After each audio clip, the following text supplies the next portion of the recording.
Very politely. So good afternoon. My name is Greg Mossberg. I'm a proud Duke, class of '92, and proud father of Duke, class of 2022. And so I've been around for a while. I'm a senior vice president here at CGI Federal and the chief growth officer of CGI Federal. And I'm proud to welcome you. I'm going to try to get the words right, to the inaugural hybrid JMU Federal Dukes Alumni Chapter event. Did I get it right? All right, good. So we're proud to have you and host you here in the Innovation Center. We're proud of this facility. It's a great location. It's a great building, and it's great for this kind of activity. So welcome. My time at JMU got me started here at CGI. I've been here my entire career. And I think what I appreciate most about the university is the strides I've seen it take since I left. And I was talking to Paula before we started here. I've had the opportunity, the faculty's given me the opportunity to stay engaged, much to the chagrin of my daughter when I would show up on campus. But I've been able to teach IT consulting classes for Professor Dillon. I've been able to engage in his government procurement competitions. I've been able to be a coach and a mentor to the X Labs. I'm a big fan of the programs, and what that's allowed me to do is stay in touch with the kind of talent that JMU is putting into the market, in particular, the federal GovCon community. And so I was trying desperately through our HR guys to get the exact number of head count of alum that we've got in federal. I'll see if I can get it by the end of the meeting.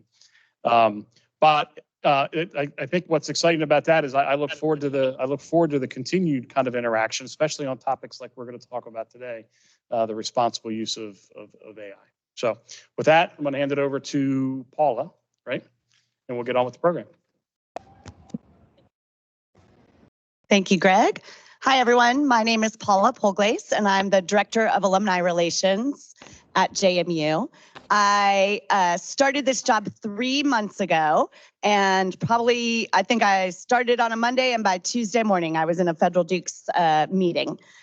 This is an awesome group, and I am so grateful to their energy and their ideas, the teamwork they put in, and especially to have an event like this where it brings out both the best of our technology, but also bringing in our faculty and our professors. I think that's so important for our continued learning, but also continued for our alums and the broader community to really get a taste of JMU today.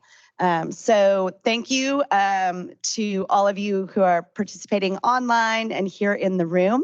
And a special thank you to the Federal Dukes Leadership Committee for putting this together. And that team of awesome alums is led by Anne-Marie Johnson, and I'm going to pass it off to her.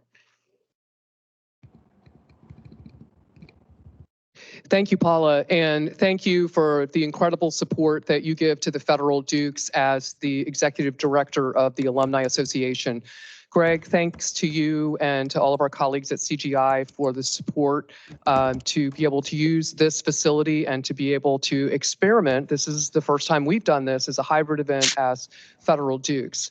I am, as was noted, the president of JMU Federal Dukes. I'm one of 5 co-founders of JMU Federal Dukes.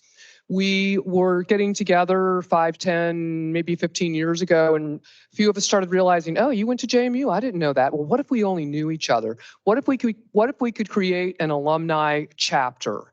And here we are in 2020, JMU Federal Dukes was born. But I'm going to hold off on that story for a quick minute. Just a quick glance at our agenda. I'm going to do a brief overview of Federal Dukes. We then have a program with 2 JMU professors and also an industry colleague. And we are going to target ending about 5:30 to allow for some networking time and then a departure at 6 o'clock because we know that everybody has a busy schedule. So with that, we'll go to the next slide. This slide describes JMU Federal Dukes. We are the first professional development and networking chapter with the Alumni Association. However, I'm proud to say that there are now at least, I think, 2 others, Paula, that are professional development and networking, and that the university is moving into ways to engage with the alumni in a more professional setting. Our vision is that we want to connect the alumni, the students and the faculty who are interested in the federal government market for mutually beneficial engagements. This kind of experience is one of those engagements. Dukes also hold doors, and so this event is open to other friends of Dukes and people who are interested in this topic. Our value proposition back to JMU is that we want to make JMU a destination of choice rather than only an option for both our students as well as our federal government grant dollars. How many of you are aware that JMU is a new R2 Research 2 organization in the university environment? Yeah. And what that means is there's now higher requirements for advanced degrees, for grant dollars, for research programs, and Federal Dukes wants to help JMU with that goal of maintaining and growing perhaps even into an R1 status. We can go to the next slide, please. Our strategic priorities, we have 3 priorities. We want to increase awareness about the federal government mission because the federal government hires all majors, be it the government or the industry partners. We want to prepare our future employees. We who are on the alumni understand what the market needs for long-term talent. And we want to partner with the university to make sure that the graduates from JMU rise to the top in terms of the competitiveness for the best jobs that are out there. And then finally, we want to build the pathways that provide that support that alumni need throughout their career. Maybe you need a new job. Maybe you need to hire somebody. Maybe you need to learn something. We want to create an ecosystem where we can all help each other. In our next slide. This is our leadership team.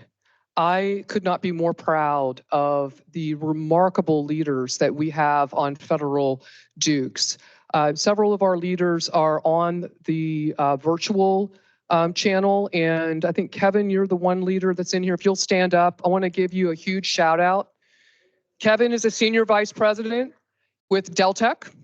And Kevin gives, as all of the leaders do, very generously of his time. We have several CEOs, vice presidents, other executives, founders of companies. The caliber of leadership that we have with Federal Dukes is why we get a lot done in a short order of time. So please consider reaching out to these people. You can see we've got a variety of majors, a variety of class years, and we are looking for additional opportunities for you to engage. So we'll go on to our next slide. And this is our call for volunteers. We have a very mature structure now in terms of an executive committee, a full leadership committee with incredible program chairs. We are committed to having just a couple hours a month of meetings and then a whole lot of activity that we all manage to take care of, and it's pretty impressive. So please consider joining us. Next slide.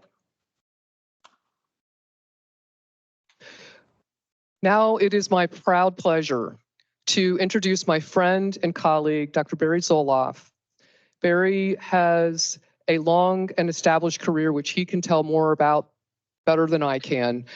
But this is a vision that we had 9-12 months ago. You think it was longer than that? It's been a while. And so to have this day where this session is actually happening is a great joy. Not only for the two of us, but for the many, many people that have been involved with it. So I would like to hand the mic over to Barry. Thank you.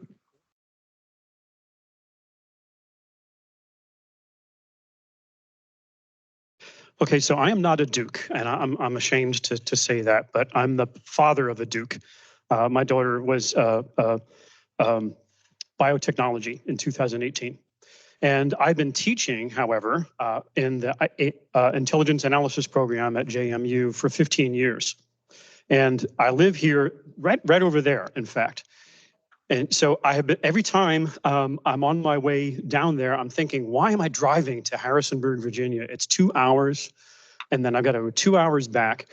but I continue to do it. And whenever I talk to some of my colleagues here, either in academia in the DC area or in the federal government in the DC area, why don't you come down to JMU and teach a class? You know, they offer classes in intelligence analysis, they offer data analytics, they offer a bunch of interesting courses, psychology courses, and I get them really excited about it. And then they say, well, where is this? And I tell them it's 2 hours away.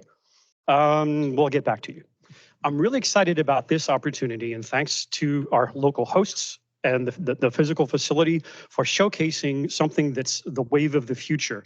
It's not even the wave of the future. In most academia, it's the wave of like 10 years ago to be able to do virtual instruction in a hybrid setting where you can have some people here in the classroom, the instructor can be here, you can have some folks in classrooms on campus.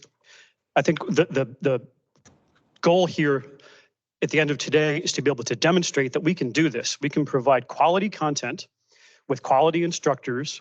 We can connect electronically with JMU, and we can do this from organizations all around the world and from the various members of the Federal Dukes program, the other companies as well. So, and then I'm hoping that that will take fire. And I was talking to Phil, who's a regular instructor there. I'm just a part-time person. I want to get to the point where we can deliver cataloged courses in JMU's armamentarium for tuition-paying students, for paid faculty that are here. We can build this into a technology-based program that can expand JMU's footprint here in the DC area. That's the goal. One goal. The other goal is to wrestle with this thing AI, which is very current. That's what brings the three of us together from very different backgrounds. I don't know where I put the clicker, so can you do slide? So AI is something that's going to happen, and we shouldn't be like King Canute on the shore holding back the tide and saying the tide will not come in. Those of you that haven't done English history will maybe not get the reference, but if we try to hold off AI from happening, we won't be able to do that. But these are numbers. Oh, thank you very much. Now I have to figure out which button. Okay. So these are numbers from JMU itself for people who are familiar with generative AI or just artificial intelligence that we're talking about. Only a quarter of the faculty. I don't know if that's up to date, but that's not enough. I mean, it should be all of us. I think that's a reasonable goal. Students are a little bit better familiar with AI. You should all be 100% already familiar with AI because that's a tool that you're going to be required to use in almost any employment that you go into. And then having AI built into the syllabus, not just how to use it, but the overall policy. And that part about overall policy is a little bit difficult because speaking from the perspective of the government, we're not very clear right now, and we being the US government, about what we want and what the restrictions are on AI. Industry is a little bit further along, and Amanda's going to talk about that. And so we're sort of presenting a blank check to people like Phil to be able to design material into the curriculum to inform a workforce that's going to be 3 or 4 years down the pike. So that's the challenge that we have now. No, that's the wrong button. Okay, we already did the overview. I'm going to talk from the perspective of the government. What I'm going to portray to you what I believe requirements are for the use of AI. Then I should say here at this point, I am a federal employee. I work for the Director of National Intelligence, and I'm working in the Defense Department now. But I do not represent the Director of National Intelligence. I do not represent the Secretary of Defense. I do not represent the Lutheran Church in America. I do not represent the Boy Scouts. I'm here just giving you my own view. Now, the lawyers are happy with me now, but I will try to portray for you from the intelligence community slice of the government an outlook for artificial intelligence. Amanda's going to talk about, is there an emerging regime for governance in the IT part of the private sector, and Phil's going to back clean up about what are we teaching now and what can we do in the future. What we'll do is the three of us will each speak in turn, then we'll have time for Q&A after each of us speaks, and then we'll have more time at the end for general Q&A. That ought to pretty much occupy the time that we have scheduled. So This is my contact information if anyone's interested as a faculty member. Right now, I'm teaching a course in law enforcement intelligence analysis on campus at JMU. By way of introduction, I thought you can read this slide, but I'll give Amanda and Phil a chance here to talk a little bit about themselves so you can see who they are in advance. Then I'll introduce myself a little bit. Amanda? Thank you, Dr. Zuloff. Good afternoon, everyone. As Dr. Zuloff mentioned, my name is Amanda Molina. I'm currently corporate counsel at Microsoft, and I'm in what's called the C+AI division, or artificial intelligence division, working in cloud computing. Now, one thing that isn't on my background a little bit is, while I currently am also a judge advocate general in the U.S. Air Force Reserve Corps, prior to coming over to the private sector, I did work for the public sector for a while, and first had an introduction with technology and the intelligence community when I was interning in law school at the White House and the State Department. So this topic became very interesting to me, technology and the government, when the OMB hack happened around that same time. And you can date me based on that information. But so you can imagine having to be an intern essentially and do everything by hand once the hack happened, all of your security clearance. And if everyone's been through security clearance, these are 80+ pages. It's not fun to do that by hand. So this topic is very near and dear to me.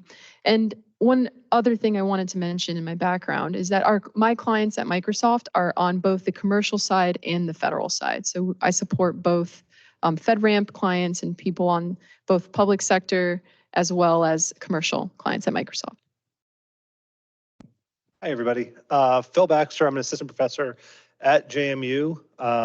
I am like some of the other professors in the intelligence analysis program in that we actually have kind of work experience before, and not just straight from PhD to teaching. And so I've worked in the interagency, private sector, public sector, nonprofit for about a decade before kind of moving towards PhD and then assistant professor. So you can see a couple of the things there. I do consulting still, working with State Department, DoD. I do kind of a mix of technology use in intelligence analysis, open source intelligence, and I'll kind of talk about the future as well. So just a little bit about me, and I can go a little bit more when I'm up to bat.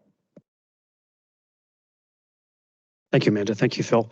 So let's see if we can do this. So I wanted to tell a little bit of a story. So nothing in my career has prepared me for dealing with artificial intelligence. I'm a political historian by education. So like I read books. I don't do numbers. I don't particularly like computers. I've been a professional intelligence officer for, I need to change that. That's 38+ years. And I've worked on the Soviet Navy when there used to be a Soviet Union, when it used to have a Navy. I've done financial analysis, leadership analysis. I've done drug law enforcement. I was a deputy chief of intelligence at DEA.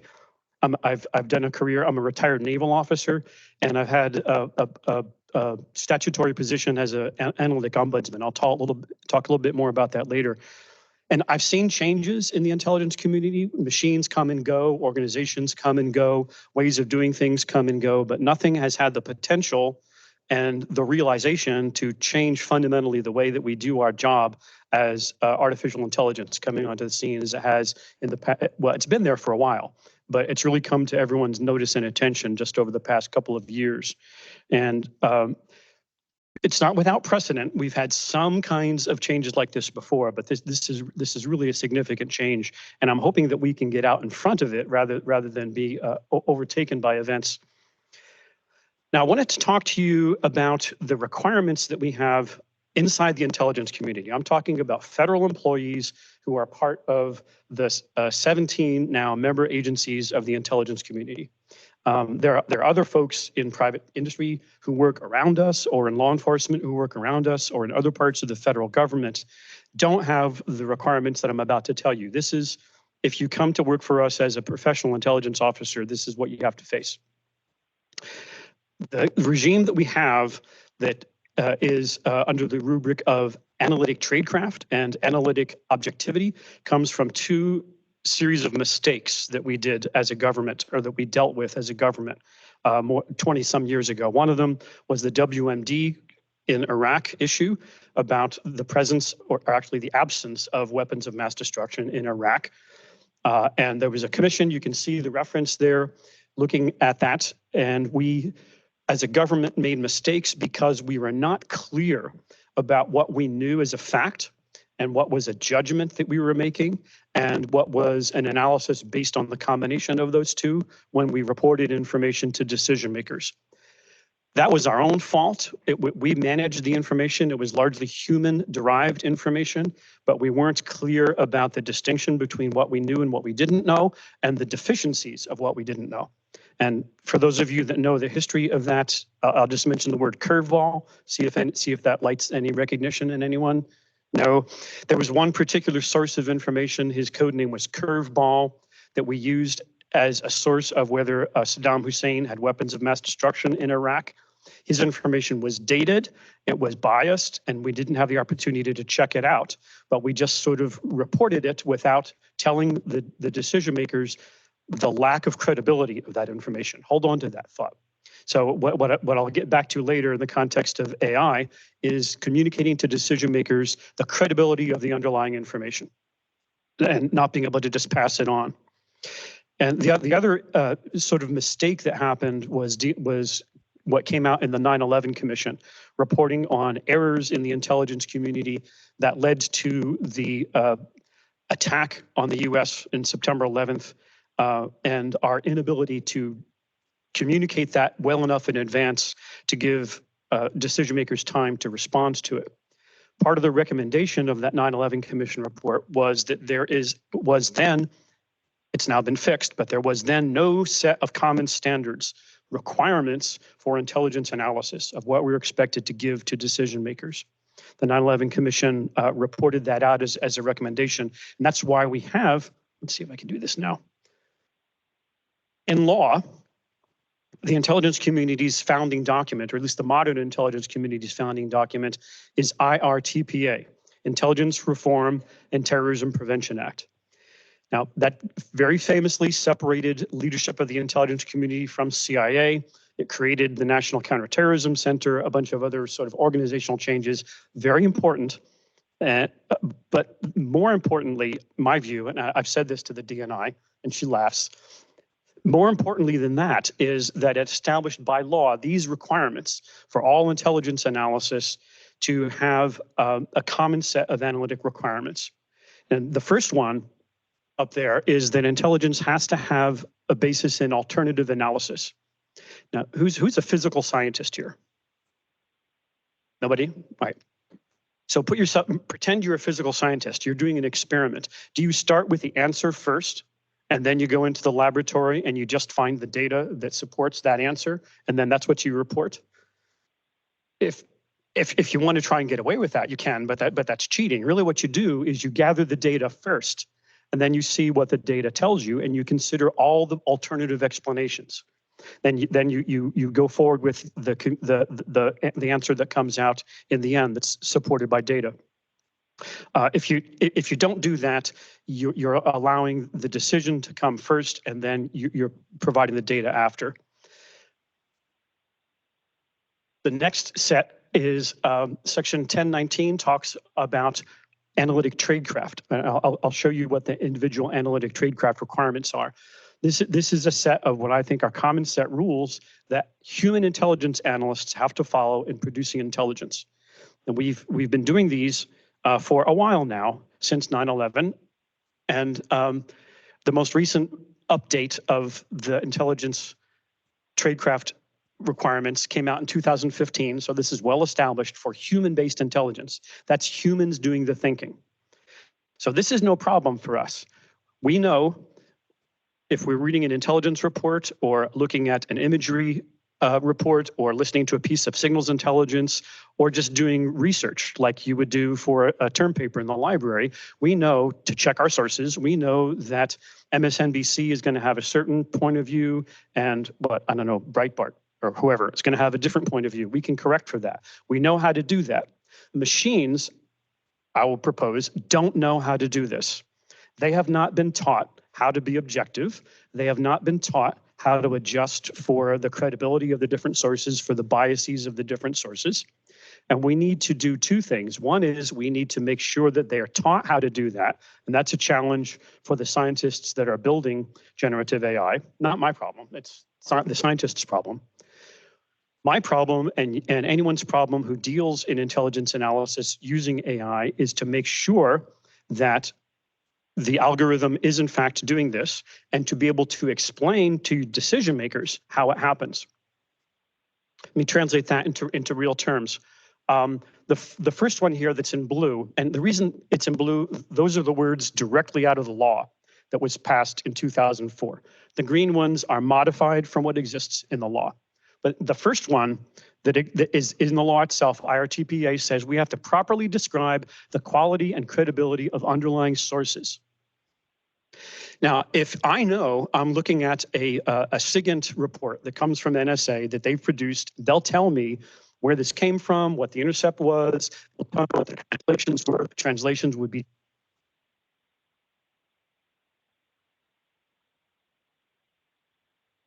I could explain that to my customers. If I don't understand how a piece of AI is working, if I don't understand the algorithm, if I can't understand it myself, I can't possibly explain that to the decision maker. If I were writing an intelligence report based on human-derived intelligence, and I just said, Admiral, trust me, this is the right conclusion, that would not be sufficient. That would be deficient under the law. If I just tell an admiral or a general or a senator or something, well, the algorithm says that this is the case. I can't really explain it, but that's what AI says. We would be deficient, right? So here's the challenge. How do we teach students how to do that, how to explain, and how do we teach decision makers how to be smart consumers of that kind of product, to be able to ask the questions and to be able to understand the limitations of what AI is telling us. So that's the legal problem. The legal regime that we have inside the intelligence community does really well with human-based intelligence. It wasn't written with AI in mind. Maybe that law needs to be adjusted. Not sure. A little bit later, Amanda's going to talk about growing regime for governance in the private sector in IT. But we face a problem in the intelligence community because we are behind now. Our legal requirements haven't quite caught up with the challenge of AI. So why is that such an issue? All right, there have been transformations in intelligence technology before. This is not new. I mean, intelligence has been essentially a human affair for a long time. When Joshua was preparing to bring the Israelites into Canaan, whenever that was, 22,000 BC, something like that, he sent human intelligence officers into the land of Canaan with instructions to come back and tell him, you can read this, it's in the Bible, this is where the fortified states are, this is where the agricultural facilities are, these are the good invasion routes. On up through Francis Walsingham, he was Elizabeth I's spy chief. He sent human intelligence officers into Catholic Europe to try and find out where the plot was coming from to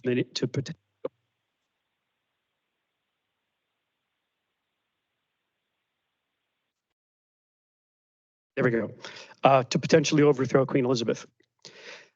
In more modern times, I'm good. Yeah, I pushed the button by mistake, sorry. In more modern times, in the 20th century, we saw technical revolutions. We saw signals intelligence come in, the ability of intelligence officers to be able to pull data out of the air, and imagery intelligence. Photography, first handheld, then from balloons, then from airplanes, now from outer space. So we've dealt with revolutionary technology before.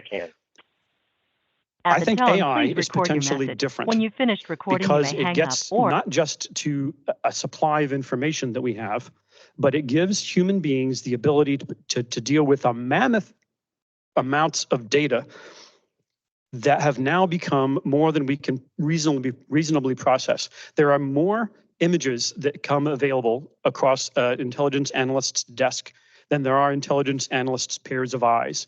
We just can't even look at the data. We can't process all the information enough by ourselves. information has run out ahead of us. So AI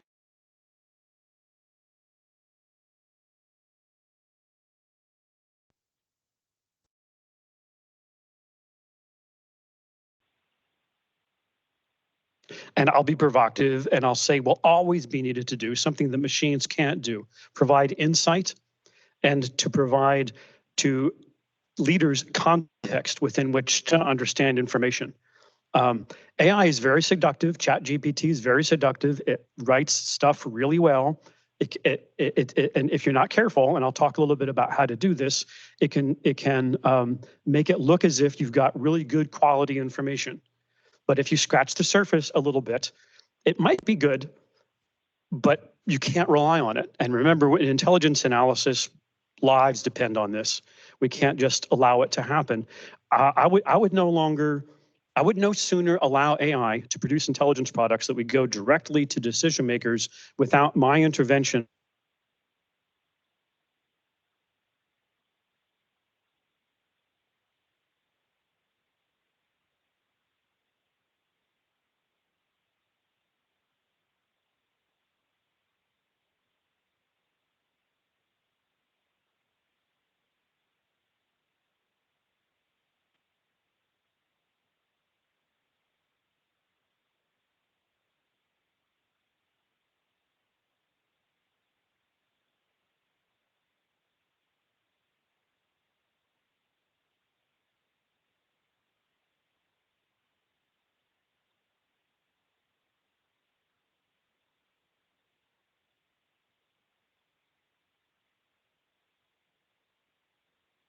Hi, we can't hear right now.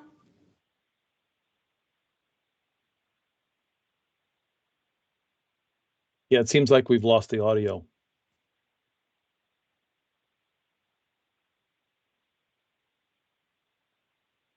Now possibly the whole presentation.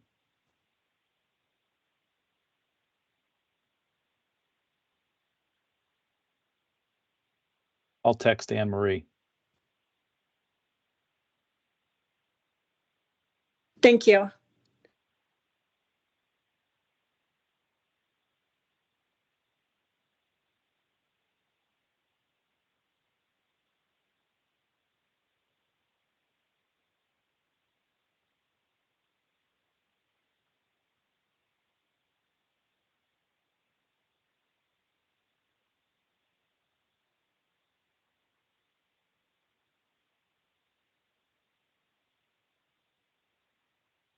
All right, I texted her.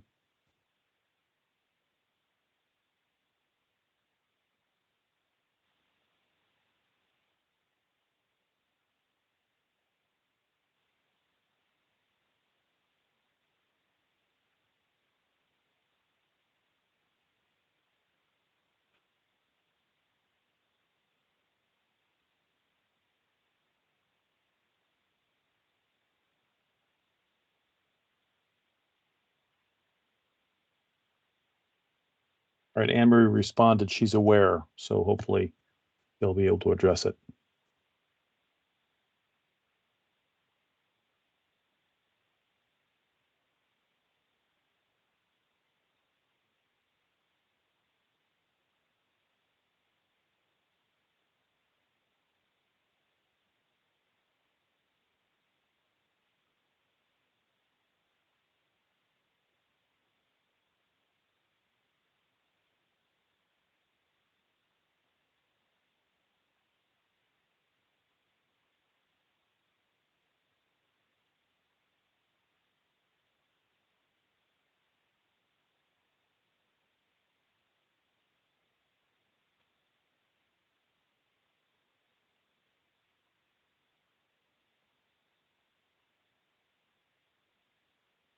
For those that are still joining, Anne Marie did just respond. They're working the audio and visual issue now.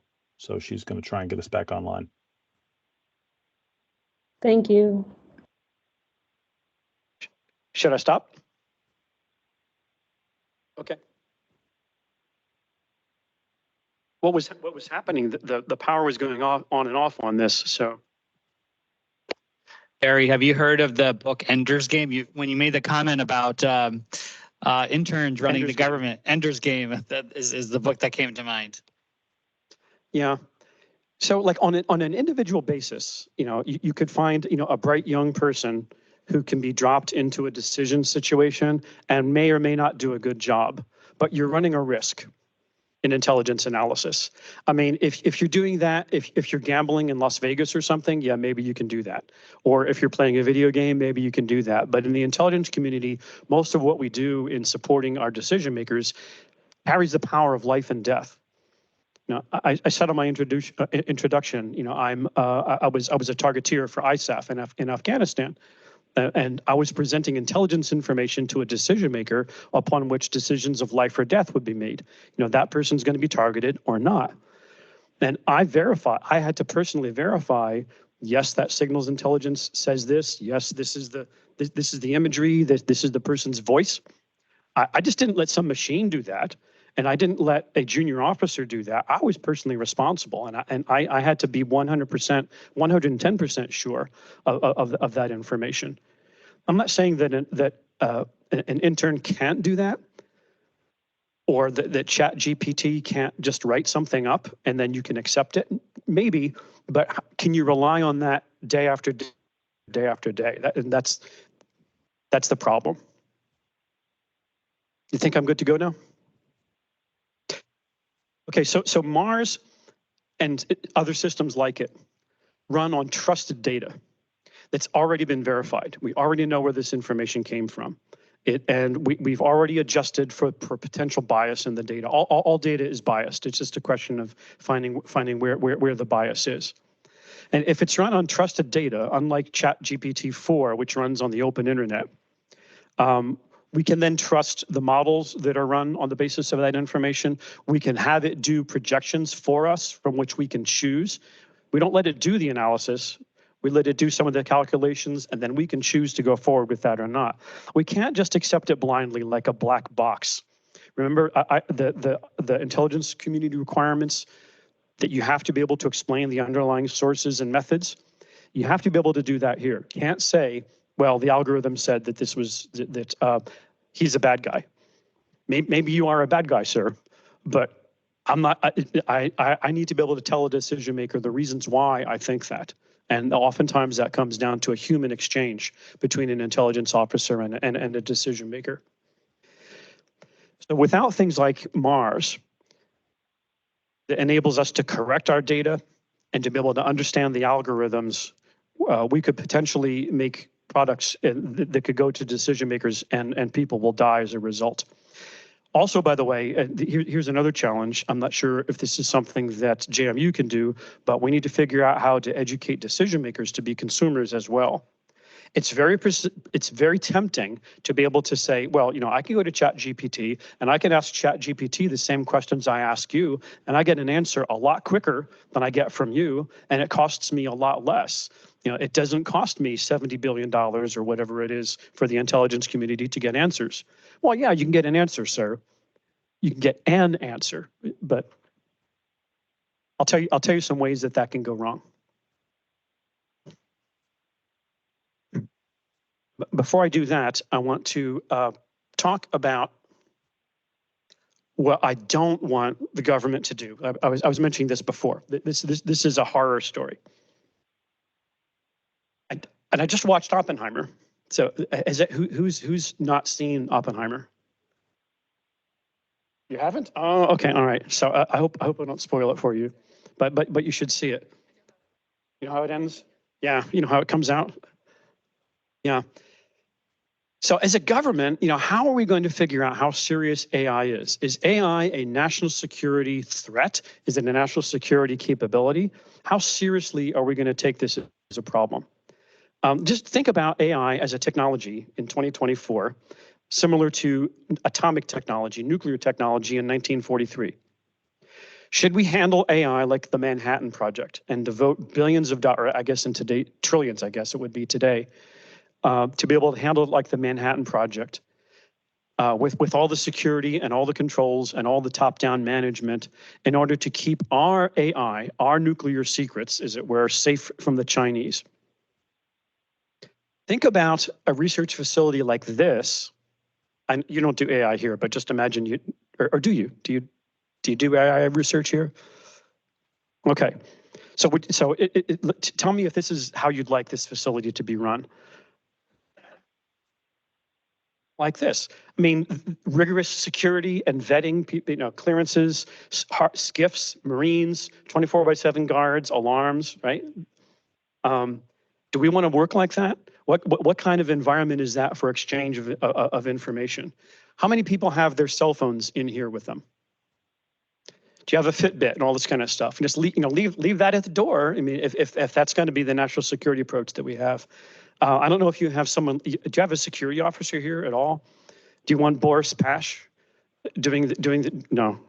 Look up Boris Pash, and then you'll see if that's a nightmare kind of scenario. That's not what we want in the government. That's not what we want in academia. But there is some American tradition in doing things that way. If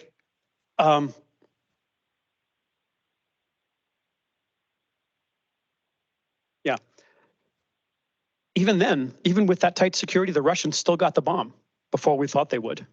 They were still able to penetrate all that security, and the bomb that they used was wire for wire, just like the bomb that was dropped on Nagasaki. So this is sort of a rhetorical question. I think I know the answer. Do we need to treat AI with even tighter security, even though it's a nationalist, it's a civilizational threat? I don't think so. If the labs are penetrated, if our classrooms are penetrated, will the Chinese find out how we're doing this? The challenge is to be able to manage AI and the future technology developments in an open discussion, a partnership between government and industry and academia. All right. Now, so what? Why are we worried so much about the reality of AI? Matt Taibbi, who, I mean, you may have your views about whether he's a reliable source or not, but his blog just a few days ago told an excellent story. And from his perspective, it's about what AI can do to power libel against him.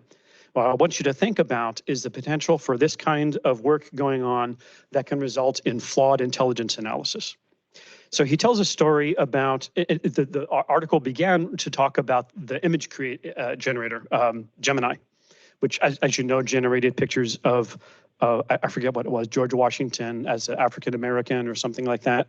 That's what the original discussion was. But then he said, while he was preparing the article, he saw that AI had generated information about him that accused him of having made controversial statements, and that there were articles that were published under his name that were racist, but none of those articles happened. They were hallucinated. There was a made-up Rolling Stone article. It looked very good. There was a summary, a great title. It had a URL to whatever that issue of Rolling Stone was. But upon doing research, he discovered that article never existed. He didn't say what that article said. He said, so that's a problem with standard number one, sourcing. So you can't just blindly trust AI because it will, the kind word is hallucinate. I have a better word for that. Then the pieces that were there were mixes of fact and accusations. Some of the things that he had said, misattributions, mixes and matches of quotations from him, and was all being reported as something that had factually occurred when it really wasn't. Then alternative analysis, that's standard number 4. The AI tool had actually created a whole debate between him and commentators to the commentators, none of which actually happened. So there were charges and countercharges, different sorts of approaches. And again, another reason why this whole thing would have failed an intelligence analysis test if we had done it at the time. So this was about whether Matt Taibbi was a racist or not. But just imagine if this were something on an intelligence analysis topic, and we potentially relied without double checking on AI. And it would be in violation here of at least 3 of the intelligence standards. How much of a potential danger is this? I think that without a strong educational basis, that's all up to you, Phil, that potentially it's great. I mean, AI can do lots of good things. I've used AI. I mean, it's great to do first drafts. I was trying to write my mother's getting ready to move into an assisted living facility. I had to come up with an agreement between me and her and my sister on how various things would be done. And it went back and forth and back and forth and around and around and around. And it got so complicated we couldn't make sense of it. I gave up in frustration late one night and just said, can you write me an agreement? And I just dumped in all the stuff that we had said so far, and it wrote a beautiful agreement. So all it did was the language management. That's great. I still read it and I still took it to an attorney and everything, but it was great. For those of us in intelligence education, it can help us grade papers. It can help us generate assignments. It can do all those kinds of things, but we have to be careful of the potentiality for AI to hallucinate. That's the good word. The better word, I think, is lie. I believe that there are political biases built into the data that goes into AI. If it's data in the wild, if ChatGPT-4, my understanding is it runs free on the World Wide Web. You can get anything in there, and that can be open excuse to virtually unlimited, as Matt says, reality alternating mischief. Mars, that I talked about before, the DIA's program doesn't run on the open internet, so we can at least rely on the data that's there. Last little reference there is from one of the people that Matt Tabibi was interviewing. If we let's anthropomorphize the AI. Just imagine instead of an intern from a prestigious university like JMU, you anthropomorphize the algorithm. You're dealing with someone who would rather make shit up if they don't know than admit. And they're willing to pass it off as the truth unless pressed. That's the potential danger. So we have to be on our toes about it. That's the real potential pitfall. I'll just mention, and I don't know if this is something that JMU is involved in. We're from the government and we're here to help you. The Biden administration has put together a consortium of labs and universities. There's some 200 of them around the world. Under the, I don't know what this is actually, it's the AI Safety Institute Consortium in the Department of Commerce. No, never heard of it before. But this brings together creators, users, and academics from all across the government with the charge to find safe and trustworthy artificial intelligence. I encourage JMU, if you don't know something about this, to go ahead and check it out. Here's where I'll stop. What's needed. We're from my perspective as speaking from the government, although not on behalf of the government. We need to be able to figure out a way to meet.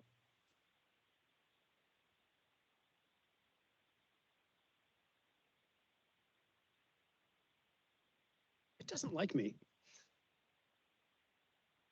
We need to figure out a way to meet standard 1 at minimum, to be able to explain what the AI tells us, where the data came from, what the algorithm in fact does.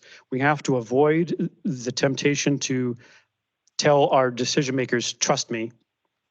And we have to address the issue of liability, which I'm not going to say anything more about. You're going to talk about liability a little bit. Like who's responsible? Theoretically, in intelligence analysis, intelligence professionals are not responsible for bad decisions. We just give intelligence information to decision makers.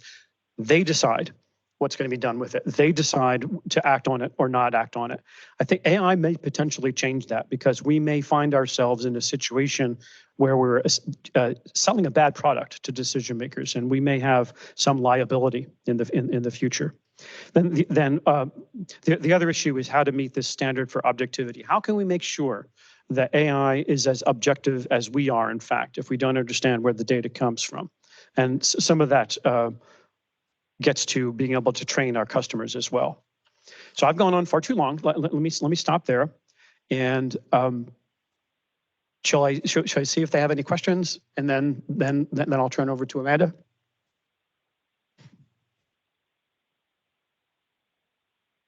Yes.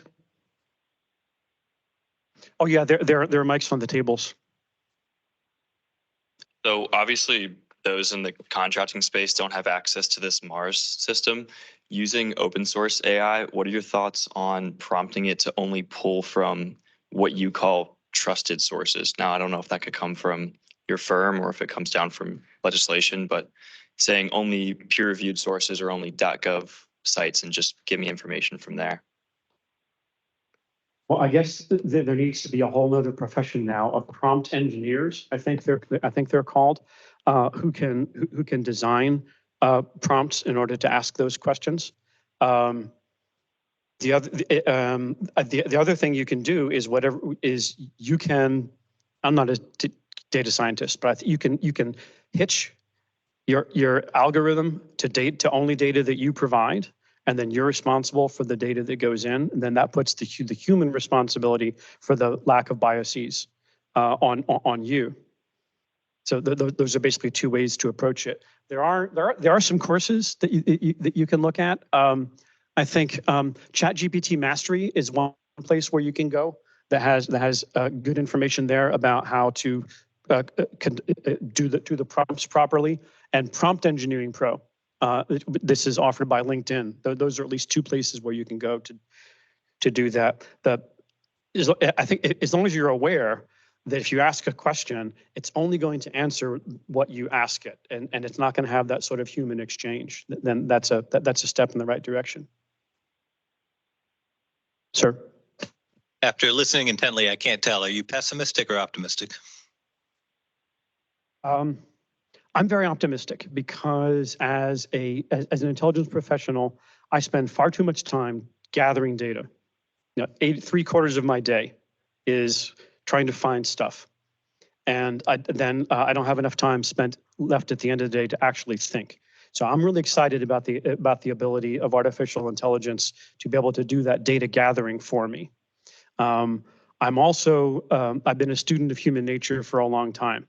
And I'm concerned about the propensity of professionals in many walks of life to take the shortcut where it's made available, and of even more so of decision makers seeing what they think is the power of AI to answer questions that can be done more responsively, unclassified, and cheaper than us. That worries me. You know, the problem of relevance. But I think on balance, I think we can do this. You know, bringing people together in situations like this shows that we recognize the problem, and if we start teaching it in the classrooms, Phil, we can produce people who are capable of doing it. The one piece that I don't know how to deal with is educating decision makers. We've never been good at that, educating decision makers on how to be good consumers of intelligence. Are you optimistic or pessimistic? I'm generally optimistic on average, mostly when I see my son learning to code using large language models at 12. It's a powerful tool. Yeah, well, so is nuclear energy. I mean, nuclear energy is a powerful tool. We had to learn how to control that as well.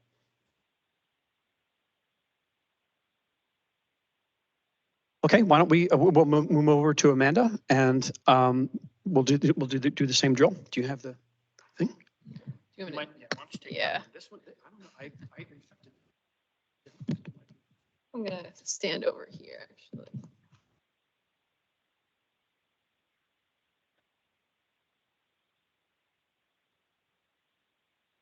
Hey, everyone. Just for a show of hands, who's a student in here? Just for my own knowledge.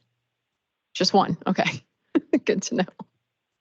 All right. So as I mentioned earlier, I'm a corporate counsel at Microsoft.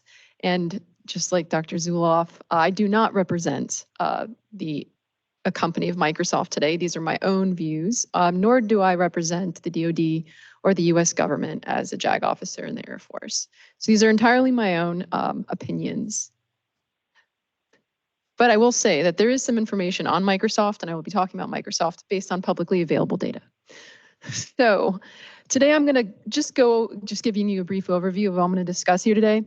I'm going to give you the state of AI. I know Dr. Zuloff already kind of gave you a brief synopsis, so I'm not going to go too much in depth into that topic. I'm going to talk about Microsoft's responsible AI governance framework, a little bit about intelligence and technology in general, and then the current state of AI policy and future implications, and then finally, AI for intelligence professionals. All right, the current state of AI. So I think this quote by Professor Dame Wendy Hall and Jerome Presenti suggested in 2017 was really kind of gives a summary of where we are with AI right now. As we already discussed, it's not perfect. We're getting, it's probably not going to be perfect. I mean, it's based on humans. So, and it's algorithms, right? So a lot of the data that we're putting into the machine, the algorithm, when it comes out, like Dr. Zuloff mentioned, we have to train it properly. We have to ensure that we are putting the right guardrails so that we don't have bias, so that we operate on transparency. So the current state of AI is that it helps us have a massive gain in efficiency and performance. This last portion of I won't read the whole quote, but the last portion I think really applies to AI intelligence professionals is making or suggesting more accurate decisions through the better use of information. And again, while I do recognize there are a lot of I'll say gaps in artificial intelligence, the use cases and the dual use cases, both good and bad, are enormous. And I'm going to disagree a little bit. Dr. Zuloff, it's amazing, but I'm going to disagree a little bit with respect to the comparison of nuclear energy. I don't go so far as to say is what Sam Altman is like. This is fire. This is the invention of fire. That's what he claimed. I do think that this is game-changing technology, and the reason I disagreed a little bit is just because it touches on so many different areas. It's more than just weapon systems, like lethal autonomous weapon systems. It's also touching on customer service industry. It's touching on education. I mean, it's pretty much almost every industry is going to be touched by artificial intelligence to some degree in the next 10 years. With that, I just have a little bit of examples here. Machine-assisted fact-checking and on spotting fake images. We do have the opportunity with the dual use that you're going to see a lot of bad actors. I mean, bad actors are weaponizing artificial intelligence. I don't know if you ever recently heard of the scam where, I don't recall the actual financial institution, but they gave $25 million to a scammer because of deep fakes from I think it was the CEO, but just giving you an example of how advanced the AI is getting, that he was deep faked by an entire, he saw the email from a corporate executive and he believed that it was the corporate executive, but wanted to verify and check. And like 25 deep fakes were on their meeting when he was verifying and checking, and he ended up sending the money. I don't know how that turned out for him, but I don't suspect it turned out great. So the private sector is driving a lot of the advances in AI, and it's improving. It has the potential to improve in intelligence, how you collect, process, and derive meaning from data and deliver actionable insights to policymakers. And I'm going to briefly touch on the hallucination aspect. It is something that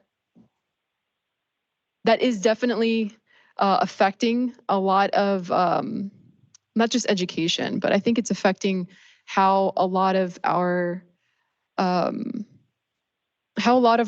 machine learning is adapting. And I think there isn't any one specific reasoning as to where the hallucinations are coming from. I've heard a lot of different ideas on this particular aspect, but I think Sam Altman, again, in his interview, he said that in 1 to 2 years, we're likely to see a massive decrease. He obviously has a very large stake in that. I don't necessarily think we'll have a massive decrease, but where I see potential pitfalls is AI learning from itself. So not only is it scraping the internet, but it's also learning from its own generated images. And as that content becomes more prolific and ubiquitous, I think we're likely going to see a little bit more and spike in those hallucinations before we see it down. Again, my own opinion on the hallucinations. I do think it's going to likely increase. And then just to give you, again, a brief synopsis. So overall benefits. it provides insights at speed, scale, and specificity. It has incredible predictive capabilities. So just in tying that into the multidimensional analysis, there is one particular company in China where they are able to tell that you are likely to pay back a small loan based on how fast you actually type in your birth.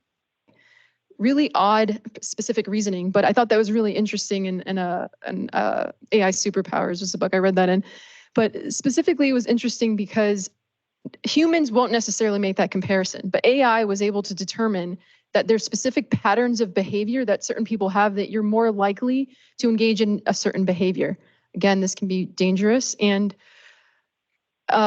beneficial if it's used in that way. If you're a mortgage broker and you're looking at specific things as to whether or not this person's going to pay back their loan, but it can also be used in a bad way. So the risks are bias and reliability, ethical dilemmas, security concerns, and the black box theory. How many of you know what the black box theory is? Abby. All right, the black box theory, Dr. Zuloff alluded to it. So it's essentially this idea where it's harder, as for intelligence analysis, it would be harder for you to say what your modalities are, what your methods are, because AI, when you provide it into the neural network, you provide information, it's essentially this proverbial black box. What comes out of the AI algorithm, the output, we don't know exactly how it's happening, because just like your brain, there's all these neural networks that are learning from themselves. So we know what we put in, we know what prompts we're putting in, but the black box theory is essentially we don't know what's going on within that black box. We know what's coming outside of it. So that in lies one of the issues with updating how, not updating how, but I'll say one of the issues in explaining how your means and methods, if the AI is producing information and you're not exactly sure how it arrived at that conclusion. And then the trends. You know, in the last 10, 20 years, we've seen this proliferation of networked multimodal sensors. It's just a fancy way of saying all these different Internet of Things. There's all these, you know, your Fitbits, as Dr. Zuloff mentioned, you have your phone's constantly on you.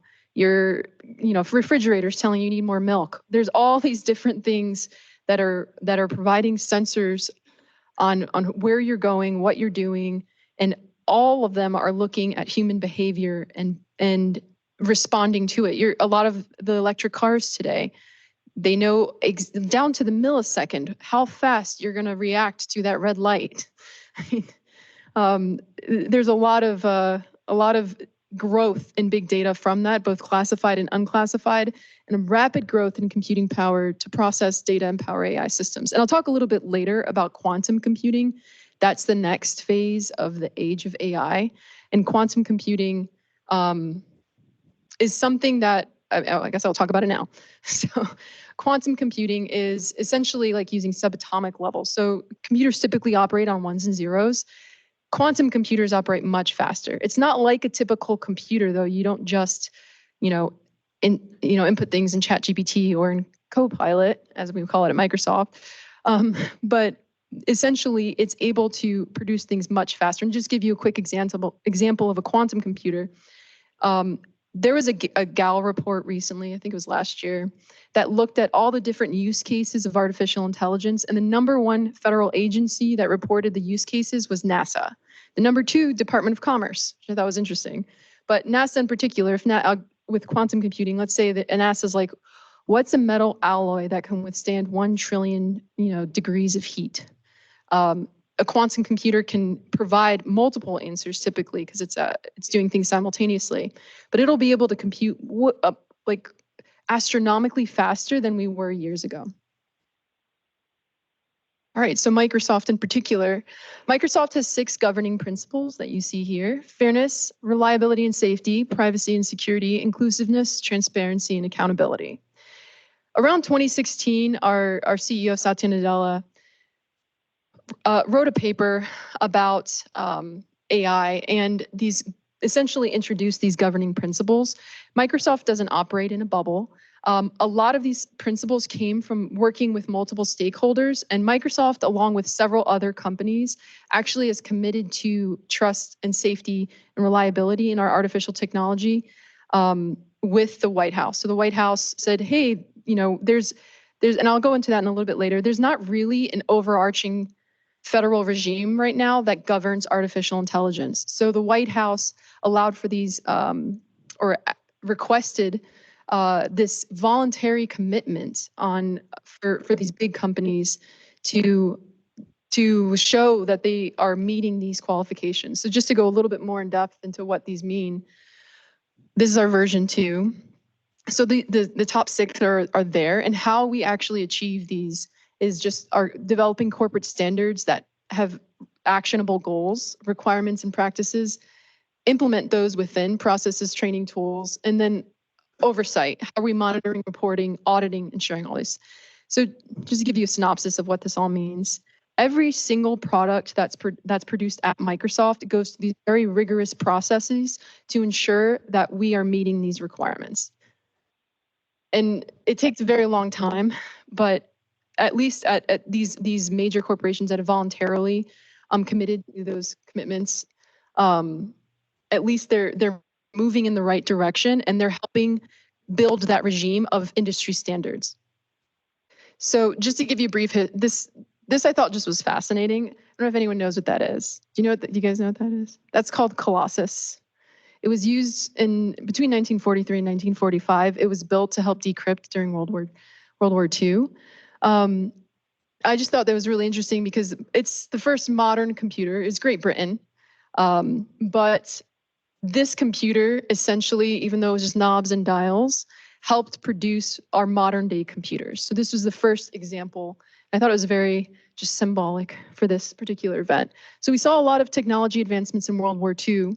The Sputnik launch in 1957 caused a reaction within the government that essentially was this kind of initial race, scientific, technological, and military capacity, like addressing where the pitfalls were, addressing where we might have potential or perceived shortfalls. The reason I say that in particular is because that's a question federal agencies are asking themselves right now, which you all might be well in tuned, is where is China's capabilities? What are they able to produce? Do they have a quantum computer? We don't know. I mean, nothing's available publicly right now.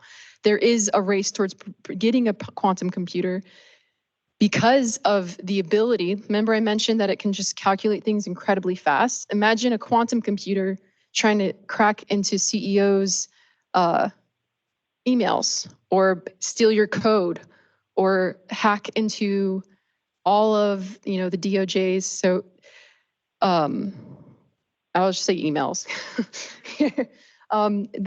The fear with quantum capabilities with our adversaries is that they'll be able to, not only cybersecurity reasons, but they'll be able to harden their security requirements and block us from being able to counterattack, essentially.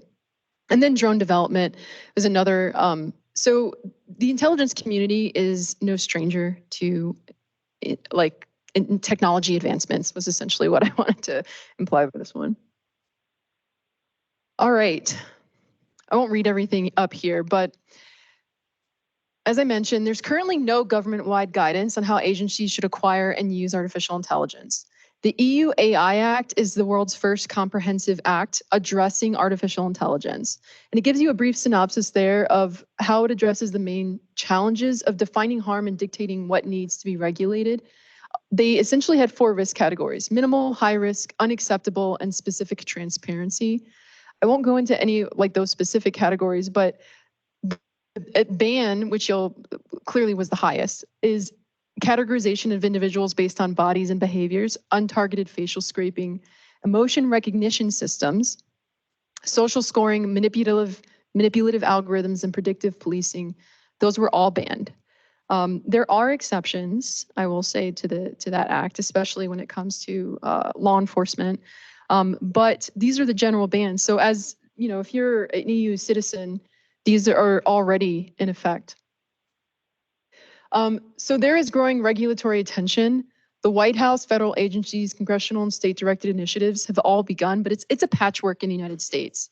I mean, like I mentioned, there's all these different kind of hands in the pot looking to regulate AI and see, but a lot of where we're at right now, which I'll go a little bit more into here, a lot of where we're at currently in the US system is figuring out what AI is, what are its capabilities, and where is it worth regulating. Like I mentioned, the dual uses and the industry, they're massive. I mean, it has all these different potentialities. So because of that, do we really want to start regulating industries that are already regulating themselves?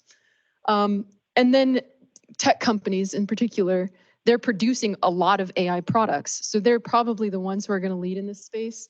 But even then, a lot of these, the NDAA, for example, has passed laws already on AI, but most of them are focused on, again, R&D. And a lot of them are also focused on understanding where we need to protect ourselves from the possibility of a large-scale cyber incident. Liability concerns. Liability has a lot of different avenues. And by that, I mean, there's all these different spaces in liability or tort law. So you have, I give a few examples. There's finance, negligence, there's, product liability. So since there is no comprehensive law, there isn't much case law on this either.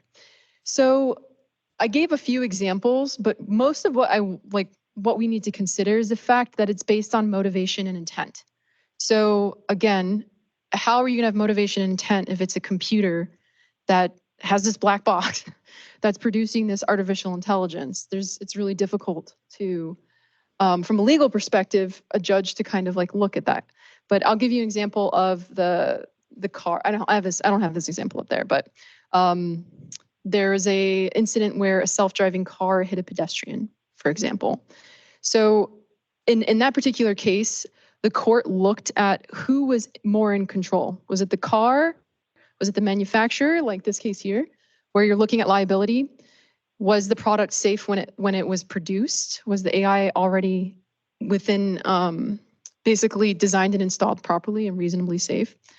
Or was the driver at fault? Was the driver not paying attention? Was the driver negligent? So most of where we're seeing liability concerns are focused on these particular factors, which is negligence, like here with this finance example, or with the example of the car or this product liability, where they're looking at who's in control. That gets a little bit messy with the intelligence community because I think I liked your comment because I agree with you. I think that AI is a tool. It's not a be all end all. It's something that should be fact checked, as Dr. Zuloff mentioned, cross validated, and I personally think that humans will always be in the loop to some degree, and so because of that, we should. I think of it as a tool like any other tool.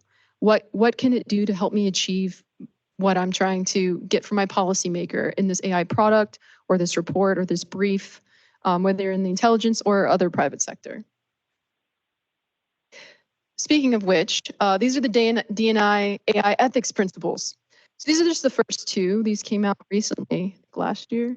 But I thought these were interesting considering the legal specifics that I just mentioned. When you're considering intelligence professionals, it says respect the law and act with integrity. The law is very messy, but there is still the same law. Like you still have to abide by the regulations that are already in existence, and you still don't want to act negligently. You want to ensure that you're double checking, you're going back and checking the algorithms to see where your sources are. And then transparency and accountability. This particular one I thought was interesting. It says we will develop and employ mechanisms to identify responsibilities and provide accountability for the use of AI and its outcomes. Again, this doesn't necessarily mean that where AI is, you can't have this. But I keep going back to the black box concept because this is really difficult to do if you're not considering all of the different pitfalls of AI. You have to think of it both in the dual use cases.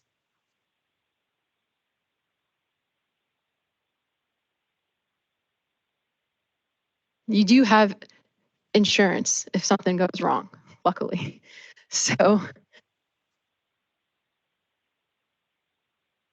I don't know if that covers, do you know if it covers consultants or consultant? Do you know if the consultants get insurance for this? Does anyone know? Okay, never mind. I was just wondering.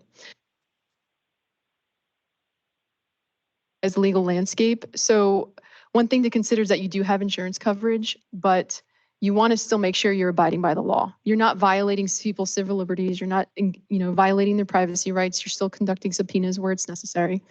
For technical collections, developing tools to enable AI to process and analyze large pools of sensory-derived data. Human operators, you can train tools, as I mentioned earlier, to spot and assess potential sources and help determine access to desired information. Does this person actually have access to what I think they have? And if so, what are their patterns of behavior? And then commercial partners. Again, we don't operate in a silo. We have to increase our number of multimodal sensors to improve quality of data streams. All right, and that's it. I'm going to hand it over to Dr. Baxter. Oh, yes, questions. Yes. Any questions? None. Yes. So have there been, I have a self-driving car. Have there been is there a lot of case study out there that have set some precedents around, that was interesting, your comment about like, okay, who is more in control? Because that, it's a common thought that I have. Is there a lot of precedence on things like self-driving cars or AI-driven decisions in intelligence or other sectors? There is not a lot of precedence, no. There is a lot of product liability cases. So just like any other case of first impression, lawyers and judges will typically look to what already exists. So in that particular case, most of those cars are taking in a lot of data. So they know, they're able to, more than an average car, tell whether or not you're in control or not, especially when it's on them. It's on the manufacturer if there's an issue. So I know when I first read about that and how much data my friends were like willingly giving to these self-driving cars, they're like, oh, my insurance premium goes down. And I was like, but what are you giving them? But it makes sense from a product's liability perspective. If I'm the manufacturer, your Tesla or whomever, I want to make sure that I have the necessary safeguards in place that if my stuff is actually not doing what it's supposed to, I need to know that. And so whether or not they access that data and how they access it, I don't know on a regular basis. But as far as your particular question on control, the only case law that so far was just the products liability cases that are comparing just like a very like nuanced level of control based on the particular, it depends answer as a lawyer I'll give you. It depends on the situation. A quick question. Yes. Turn it over. As you talked about your Microsoft's AI guidelines, and you took that from the principles that were laid out a number of years ago, so now a process that you're implementing across the organization. I realize you might be different than most companies in terms of how much AI expertise you have, but I'd still be curious if you've run into challenges, if you're evaluating every product and probably every project or engagement that you have with a client as to, does it contain AI, and am I applying these principles to that project or initiative? Who's doing the assessment?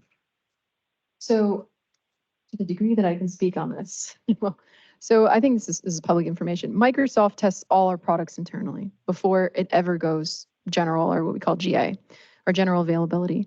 So because we test all our products internally, a lot of the particular products and services that we have are going through multiple vetting processes based on employee data oftentimes. So because we're it's called customer zero, and we're our first customer. Because we're testing it internally, we see a lot of that up front. And then we also have very strong partners that we get information from, and also have these like very strong data streams. So even when they're testing stuff and they're seeing issues, they're providing that back to us. And yes, there is a lot. I will mention that, because of Microsoft's resources, we are able to be the forefront on this because of being one of the longest companies that's existed of the Fortune 500 companies. We're one of the longest, back in the 90s, but actually maybe the 80s. Don't quote me on that one.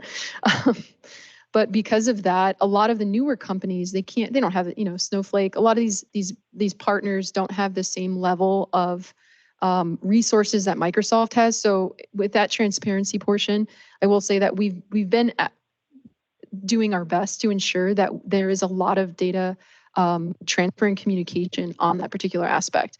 And then even with the transfers, we're making sure that we have, the legal protections in place, that it's not going to leave within those third-party data sharing regimes.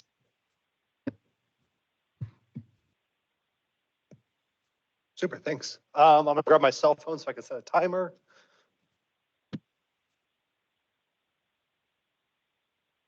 No, it's okay. There's always the concern of me just rambling up here. It's like a class, right? Let me just set a stopwatch, reset. Okay. Hi, everyone. Phil Baxter. I am an assistant professor at JMU in the intelligence analysis program. Anyone from the program previously? All right. Okay, a couple. Excellent. So you all will be familiar with what I'm going to kind of outline up here. What I was asked to do was talk about how we're approaching AI in education, especially within the intelligence analysis program, kind of how we're integrating AI, and kind of what are some of the future directions that we imagine taking it. So show of hands, who has used ChatGPT, Copilot, any of those? Okay, so everyone, but almost everyone. And I know Dr. Zuloff showed the numbers earlier. I would say it's nearly 100% of students use it as well, right? And so it becomes quite difficult. You have to adjust how you teach, how you think about education when students are having this tool that, oh, I'm very busy, or there was a football game this weekend. Let me just pull this up and crank out my assignment. And so we have to kind of rethink how we approach it. And I'll talk about a little bit how we're integrating and separating some of the AI components from how we're doing education. So just a bit of background, just going to talk about the IA program curriculum, how IA is being used by students. It is not just in our program, all across campus. It is, I wouldn't say an issue, it is just the new reality. And so what is the new impact of that, and kind of my future outlook perspective. So here are some of the evaluation. I know it's text heavy. The intelligence analysis program is different from most academic programs in the kind of intelligence world, right? Most intelligence studies programs exist in, say, a social science context, where they're trying to teach you about the IC and maybe teach you about how some of the law associated with national security. Our program is designed to teach students how to think. It's to teach them to be analysts in the broader context, right? So it's intelligence analysis. A better way to think about it is information analysis. So the goals are for students to kind of identify diverse sources of information, to objectively analyze those, to build skill sets in cognitive, computational, contextual, and communicative methods, right? Those in the IA program, remember that there's a great focus on presenting skills, right? And so we have a couple of other things here, exemplify character traits, conceptual understanding, but these are some of the necessary goals that we put forth for our students. And you can see right away that there are some things that AI helps with, and there's some things that AI does not help with, right? Communication skills, some of the, providing ethically rounded analysts, maybe not the case. So an outline of our curriculum. I apologize, the text is a little small. We kind of group our courses into 5 buckets. The first being domain and context. So kind of intro to national security, intro to homeland security, geospatial intelligence, kind of like the more traditional type of courses you would imagine. And then it kind of, I don't say goes off the rails, but it's quite different. We go into analytical production, so how to write, right? How to write succinctly, how to write for decision makers, not policy oriented, but more focused on writing analytical products. Cognitive methods and technology are kind of the 4 course tranches that students must go through. And I've kind of just highlighted technology. I didn't highlight any of the other ones because I'm in technology, and so I don't really worry about the other ones. Cognitive methods is a 4 course segment or module or cell that involves hypothesis generation, strategic assessment, thinking about futures and alternative futures. And so that is where students get into how to think. Technology side is more about how to think computationally, is how to, while all of the other programs focus or courses focus more on qualitative methods, we are the quantitative folks, right? Technology and network world is kind of an intro to technology, programming, database, data mining, data visualization. Okay, so how does the IC or an intelligence analyst or just a regular, any day analyst use technology to accomplish their goals? How do we develop programs or scripts to analyze data? How do we find data? And then how do we visualize it, right? And it doesn't have to apply just to the IC. We send, half the folks graduate from the IA program, go to consulting or contractor type positions. We only send a small portion to the IC. So these are skills that anyone working in the DC or other areas need to be a solid member of the team. And then we have applied projects, which is our capstone and other courses that are kind of more focused on generating different different products specifically. And then I highlight at the bottom is different opportunities in technology that are unrelated to kind of that course set. Just for background, we do have an elective on machine learning and AI. We have a big focus in our program on geospatial. We are in the School of Integrated Sciences, right? We're not in a social science or humanities or arts and letters school. We are in integrated sciences. So we work closely with the geography department. We work closely with the integrated science and technology program. So we have a lot of collaboration so students can think about things, not just from hey, let me read these reports and produce something, but think about it from a problem solving context. We require students to have a minor. I would say that the shift in minors has been moving more from political science to other types of areas. So we have a lot of students that do geography because they want that skill set. Political science, international relations, maybe a foreign language. A lot are moving, or maybe not a lot, some are moving towards computer science, information technology, data analytics, business, those types of things to augment the technology that we have because they recognize that as a critical component of what they're going to be doing in the future. The other thing is the open source analytics lab or working with faculty and kind of a sponsored research position type of deal. And I can go into more detail there. We do offer a lot of opportunities for students. Please ask questions as I go. If I want clarification, this is a little volleyball back and forth kind of thing.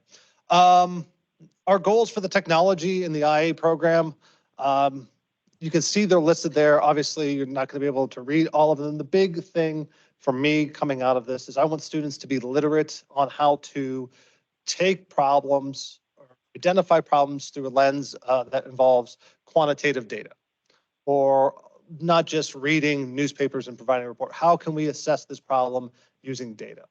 And so teaching students how to collect or how to shape their shape their problem statement into one that is can be addressed quantitatively. How do we then collect data? How do we store data? How do we overcome technical challenges with that? Analyze and then communicate the results. And so that's the large goal for our program. But what about AI? So I haven't mentioned AI pretty much at all in that cohort except for the minor. How is AI being integrated into our curriculum? I will say that it is now integrated for the most part throughout our technology cell. When I say AI, I think this is one of the big problems with AI, is what do we actually mean by AI? Well, for the most part, it's what you all are, what's available now are, generative models, the ChatGPT, the large language models that are able to pull data, and then you are able to interact with. That's not all that exists. There are other models that you can deploy to address specific tasks. There are things that are machine learning algorithms that are kind of disguised or called lumped into AI. And so there's a lot of different things. And one of the goals is to distinguish what you're actually involved in when you're engaging with ChatGPT. So conceptually, what goes into a machine learning model, right? What goes into a large language model? What is happening with a language model, a prompt, okay?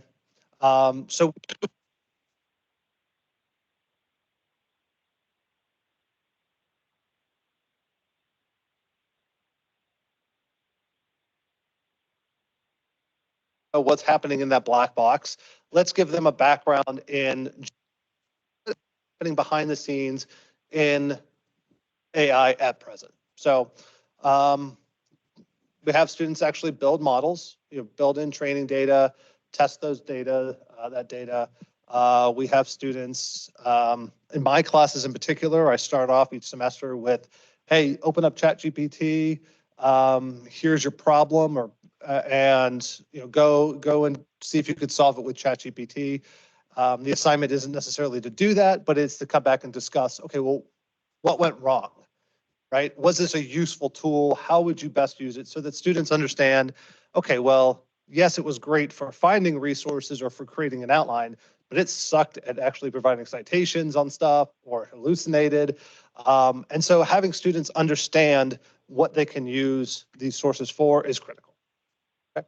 And also for policymakers, actually understanding how these, what are the benefits or where the actual things that can be leveraged from these technologies are, is critical, and one of the things that we have focused in on in the IA program. We have an elective that goes more in depth into technical components. I will say that we have not taught it yet. We have it on the books, but we have not taught it yet just because of resourcing demand, but there is interest. So that is one area I think that we're going to do more. And then faculty research guidance and mentorship. I have a couple of students working with me that are building out, they're using large language models, right? You can pull a model from GitHub or from other sources and deploy it on your own server or locally to build out their own, say, auto GPT, right? Their own task-based tool, right? So it's not their large language model, it's not the ChatGPT, it is something that they deploy for a specific task. For our purposes, it's go out and identify all of the security related events globally, and then categorize them in terms of priority, and then kind of update risk matrix with that. So they can do that, right? It's not a ton of coding skill. We do teach programming, but there, it is not a ton of language or a ton of coding skills that is necessary. It's about finding where those resources are and how to integrate all of them. So I think that is kind of the big focus of what we're doing at the IA program. So how is AI being used by the students? Students use it to do their homework, right? Who's here submitted a product for work using ChatGPT? I'll raise my hand. I've had it write an email for me. I was really upset and I didn't want to write the email. I said, hey, tone this down for me. Yeah, right? So students are going to use it to do homework. Okay, what is the upside to that? Well, they get the homework done, great. There's a lot of downsides, not just because they're not doing their homework, but because that they're not figuring out, they're taking a shortcut, right? And as Dr. Zuloff said, people are just inclined to take shortcuts. And not necessarily always a bad thing, but in this case, you want the students to be able to broaden the way they're able to do things, their knowledge base. You want them to gain tacit knowledge while they're working in your class. So, that sucks. Students use it on graded assignments. This is something that I've had to deal with in my class. I'm teaching programming. Students use it, right? It's easy to write into ChatGPT, hey, write me a script to pull in this data and to run a regression on it. It will spit out code in like 15 seconds. It's great. And even this, what CEO of NVIDIA said recently, that all programming is going away in the future. It's all going to be done using just written word. Build me an algorithm or code to do this, and it will do it for you. So your coding skills are probably are going away. Question for you. With the first and second bullet, have you found that there's value in students getting the answer and then working backwards to see how the answer was derived? So the problem there is that students don't do that. Right, you have the answer, you're done. Right, you're checking the box. So the way I structure my classes, this is just me and actually one other colleague, is that one day is for lecture, the second day is for labs, for doing the work. And students will struggle with questions. And I do not restrict them from using ChatGPT. I encourage them to try first and then to use that. And then, oh, okay, this is why it is. I find that's a better model than them just, you use it and then work backwards. They usually don't. And you can see that coming out later in the class, right? We're building towards being able to, write Python code to go out and get data and to do some sort of data analysis. They can't, once they've kind of early on, if they've used it, they miss those steps later on of being able to get the kind of set it up for later. And those comes out. So I don't mind that students use it on homework or even graded assignments. Sometimes it's the kind of the process of learning that is missing out. Yeah.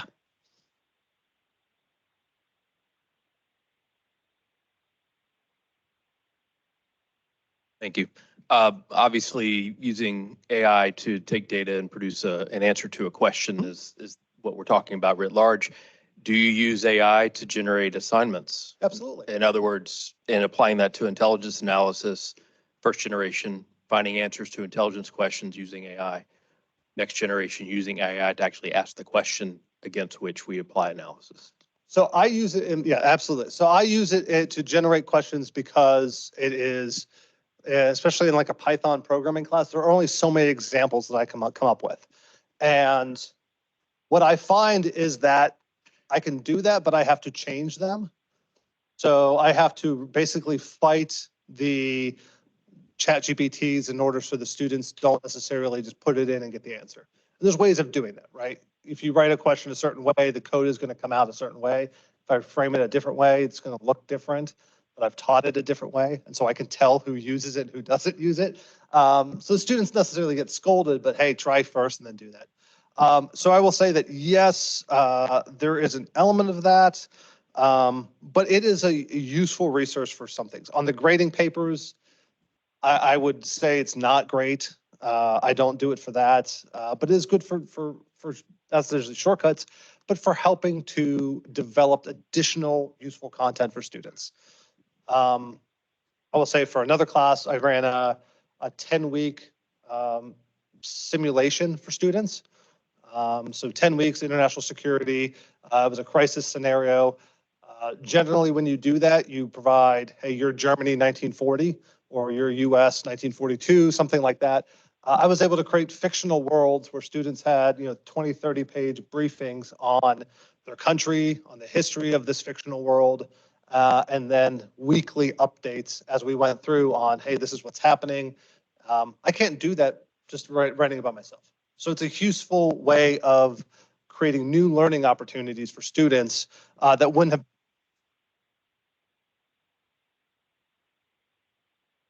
are going to use it. I love the term wingman. I'll talk about that here in a minute.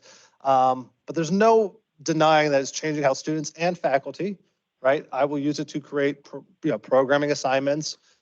Some people use it to create rubrics, right? Hey, build me a rubric that covers, here's my 5 criteria. Can you kind of build that out?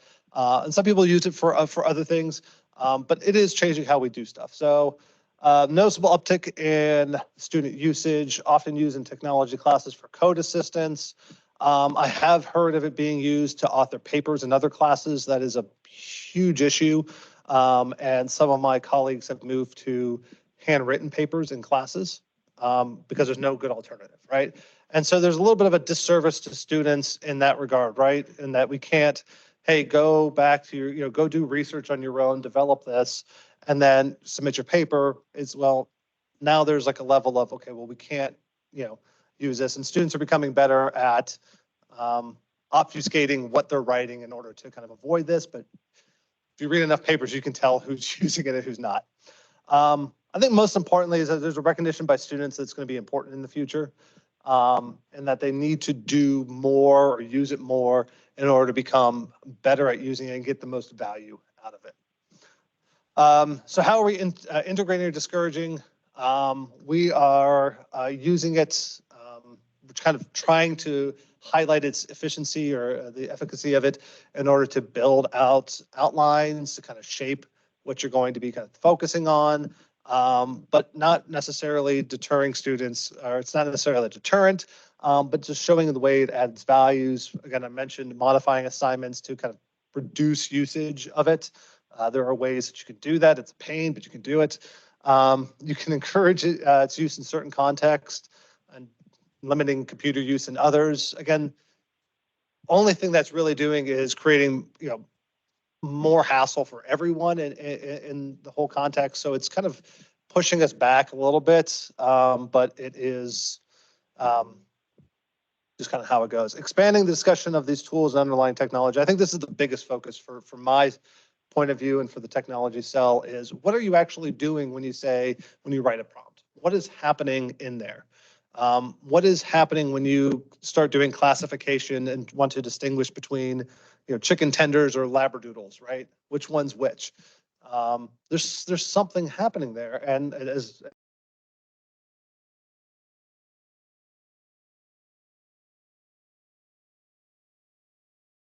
examples of AI-driven bias coming to light, and would not be fun. I'm out of time, but let me just again, the whole academic thing. I'm just going to keep talking. So I would say that kind of building off the comments about like Mars, definitely weigh the developments within the IC and IARPA and other organizations to further develop how AI and machine learning and LLMs are integrated. Providing analytical support is the big one. If you look at IARPA's programs, you can see that there's 5 or 6 that are focused on LLMs and how they're going to be integrated. So you can kind of get a sense of how they're going to be used. The big one here is, okay, well, check my work. Here's my thing. I'm writing. Anyone use Grammarly to write? So Grammarly provides suggestions as you write. Same thing. It's going to, hey, did you check this source? Hey, did you look at this particular, or this comment is tautological, or there is something wrong with your logic. So providing kind of the conducting, sourcing checks and analytical supports as you go. Also focus in on potentially, looking at everything that's produced and streamlining declassification or classification and user controls to make LLM safer on the classified side, right? So not necessarily a kind of breaking down the black box, but identifying small ways that it can be integrated into the IC into the future. And so that kind of gives us 2 big questions is, how much of the cognitive load is going to be offloaded onto machine learning LLM models, right? How much are the analysts going to be saying, hey, I've got this report due, do this for me, rather than say tracking down all the information themselves. How much is that's going to be now offloaded? I will say that from my own experience, I don't know if anyone would agree with this, sometimes you find some of the best information going down those rabbit holes, right? And tracking down, oh, this is a great opportunity I didn't find right away. I found it now. How much of that's going to be missed when we're starting to offload those tasks onto AI services? And so what are the net gains to analysts in the community? I think we'll see this hopefully in the next 5-10 years. We'll probably see some major moves within the intelligence community to further see some net gains. I'll stop there. I will say that this is something I think about every day. This is more theoretical, but as we introduce technology, how does that impact our ability to think critically? How does it impact our ability to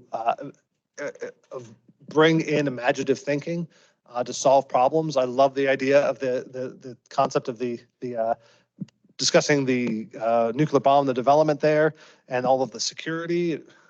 Mainly because it wasn't until some of the security was removed that they were able to make major technological gains in developing the nuclear weapons, right? So they had to remove the compartmentalization. How many, those have seen the movie, how many times did they say compartmentalization? It wasn't until that is removed that they're able to actually make major gains. So we need that cross-pollination of thinking.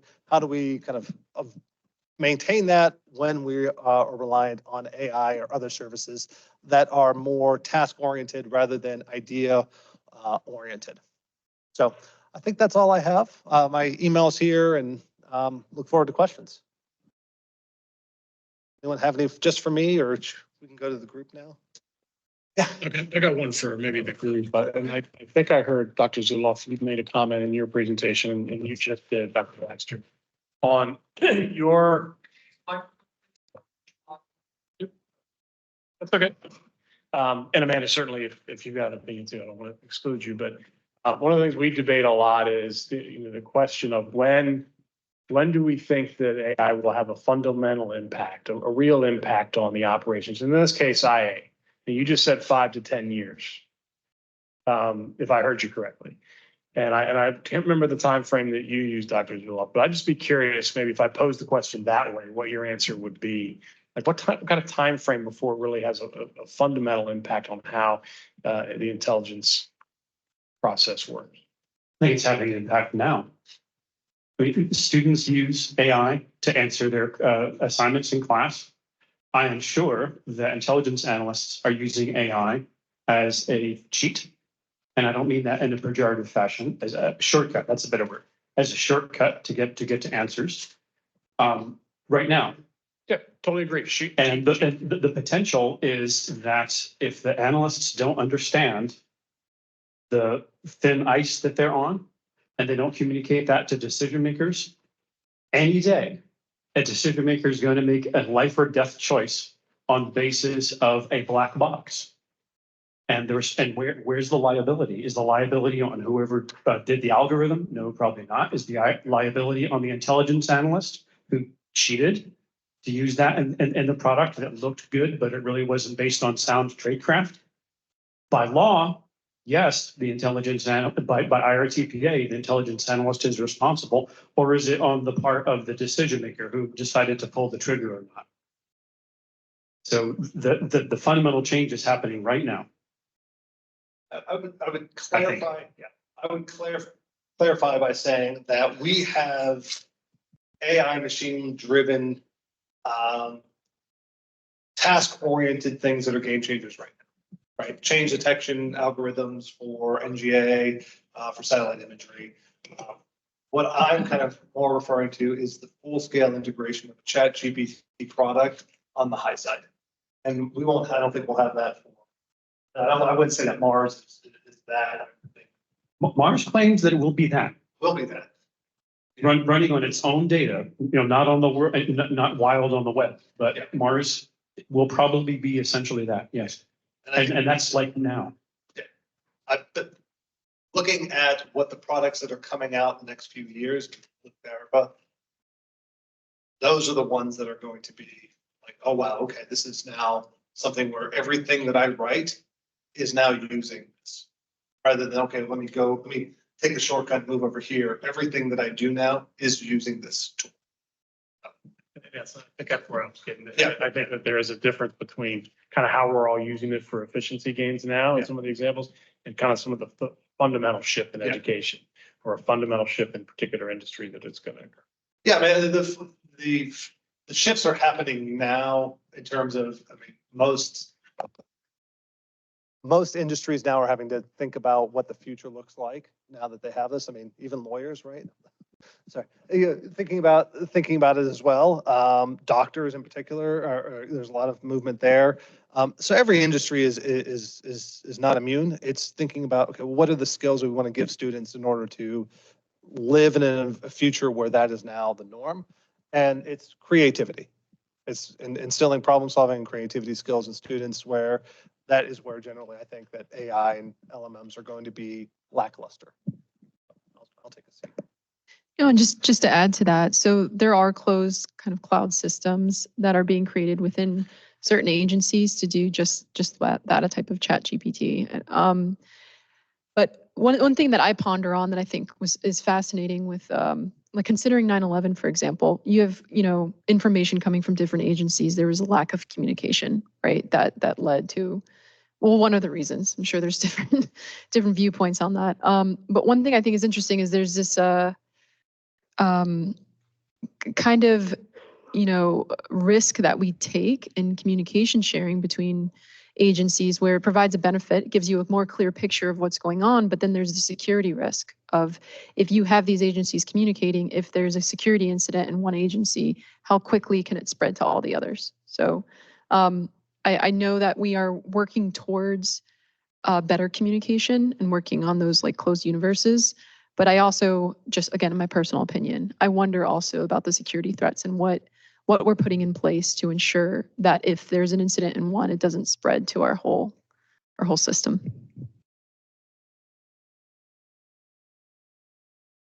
I'll give you a test that you can use on yourselves. Spelling, right? So spell check is a wonderful thing, but ask yourself honestly. I've noticed that I have lost the ability to spell. Now, if I have to type something, and I do have a typewriter, or if I have to handwrite something, my spelling is atrocious. But then if you look at my published writing, it's superb. Why? It's not because I know how to spell, it's because I have the spell check. Good editors, maybe. So what would be an analog to find out when ChatGPT or one of these other applications has taken us over? Can you write a logical argument that's well supported with facts that are well trusted, that comes out with a reasonable conclusion? Test yourself. If you can't do that without asking, ChatGPT or Copilot or whoever, then Skynet has gone active. I have a question from our audience. This is from Justina. The question is that has there been any implications of laws, and are laws keeping up real time with the advancement of AI? Can AI be integrated into following patterns to find sex trafficking or tracking down missing persons? We know that the criminals are utilizing AI, but what advancements does law enforcement have in AI? I can start on that one. Yeah. So again, with the communication, I think one of the things I've noticed after, again, I had like kind of a background in the criminal justice space prior to public service with the military, but in that space, communication between state, local, federal agencies has always been something that is a gap. And whenever there's a more higher incident, I'll say, you'll see it communicated faster, but there's not great information sharing just right off the bat.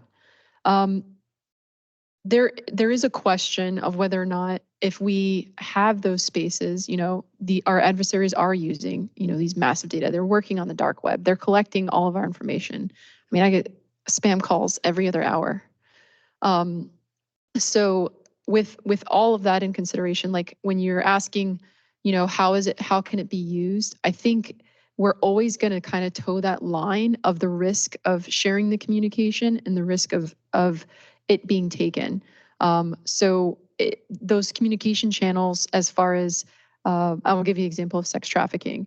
Those communication channels, for example, if someone's coming from a foreign country and they're coming over to the United States, for example, how do you verify who they are? How do you know if they don't have any paperwork, if it's a child from a foreign country? I think that, again, this is my personal opinion, I think that you can use like blockchain technology as a basis for verifying people. That is an implication that's, goes beyond just cryptocurrency. The technology can be used for personal verification, document verification legally. That's not something I've seen much in the legal space, but there are implications for the future. There just isn't much policy considerations. So the reason I say that is because you can have an identity verification using something like blockchain to verify that child from where they're located and that they might be in an incident like that. But because we don't have that today, just think about the practical considerations. You don't have any verification. That child could, might be in this predicament, but it's going to take time before you verify who they are, where they're from, and if, where the risks are. Along the same lines about criminals using the power of AI for pattern recognition, processing large amounts of data in a more efficient manner than we can.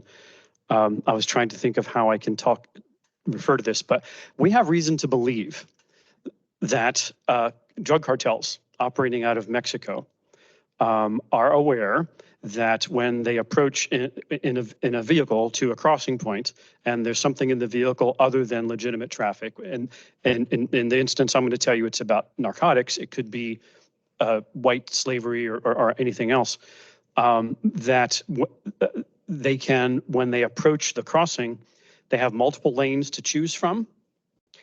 Which one is going faster, which one is going slower, which border crossing official has been bribed or not, who's on duty then. That data is available, and it's a massive amount of data. How are they going to process that? We also know, we have reason to believe that there are drones being used, controlled from, I don't know, a laptop inside a car up above, looking, which lane is moving faster, which lane is moving slower. I don't have information that says that the cartels are putting all of that together using AI to help them figure out before they even approach the border where to go. But that's the next step. And the cartels are international corporations, just like any other. They're smart. They know drone technology. They could use just ask ChatGPT. Well, which lane should I approach based on the information that I have here? And they'll be able to do that faster than I believe our government is currently able to respond to it.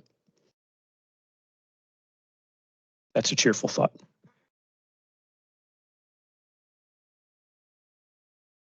That one. Do we think hardware constraints are going to be a bottleneck in the future? A few years ago, NVIDIA GPUs became like gold. Surely we can't be relying on GPUs for everything, all the needs we're going to need into the future.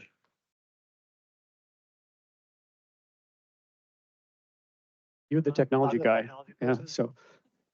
It is going to be a bottleneck, not just because of the ability to produce, like there's just the capability to produce, but also the policies that are currently in place as kind of great power competition increases with China.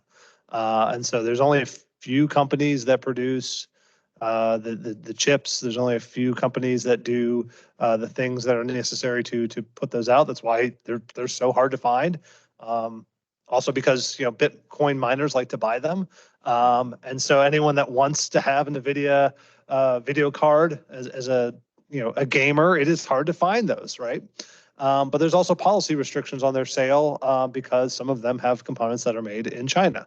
And so those policies are kind of limiting inventory or limiting the ability to sale in the US until we have alternative locations to make those.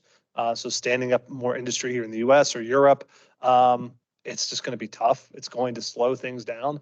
And it's only going to drive up the price of using AWS or other kind of cloud-based servicing, which is pricey, but you got to use it, right?